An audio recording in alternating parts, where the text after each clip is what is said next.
Just to be clear, not only do federal dollars go to school lunches in the form of hundreds of millions of dollars, not only do local and property taxes go to school lunch programs, you have schools that have been charging parents on top of that. I mean, that's been a triple tax for those parents, which is why we're saying we're not doing this anymore. This is just another political stunt. Ryan Walters is always looking for attention. And really, when he says that funds need to be used for nutrition programs, well, those are already set by the state and the federal government. So the federal government pays for the child nutrition funds for each local school district. Those funds are then distributed to the State Department of Education, which over the last several years, the State Department of Education has actually been delinquent on getting that information to schools on time.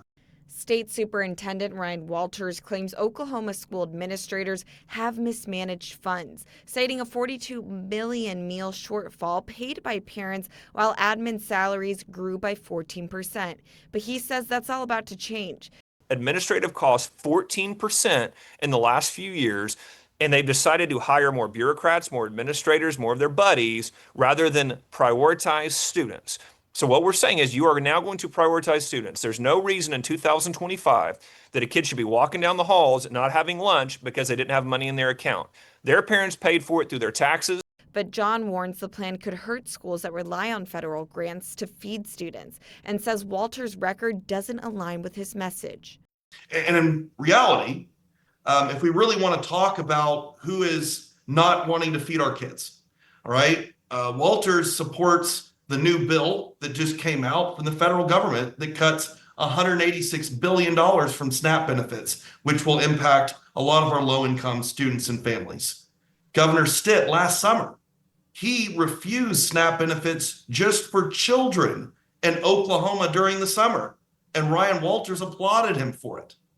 So they have not been for funding students to eat. Walters sent an email to parents urging them to take action, laying out new details of the initiative.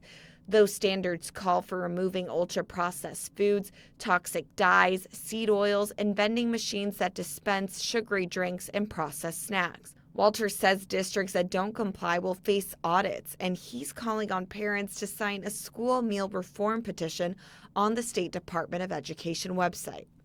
I'm very proud that Oklahoma, we're the first state to do this, to provide free, nutritious lunches for all of our kids.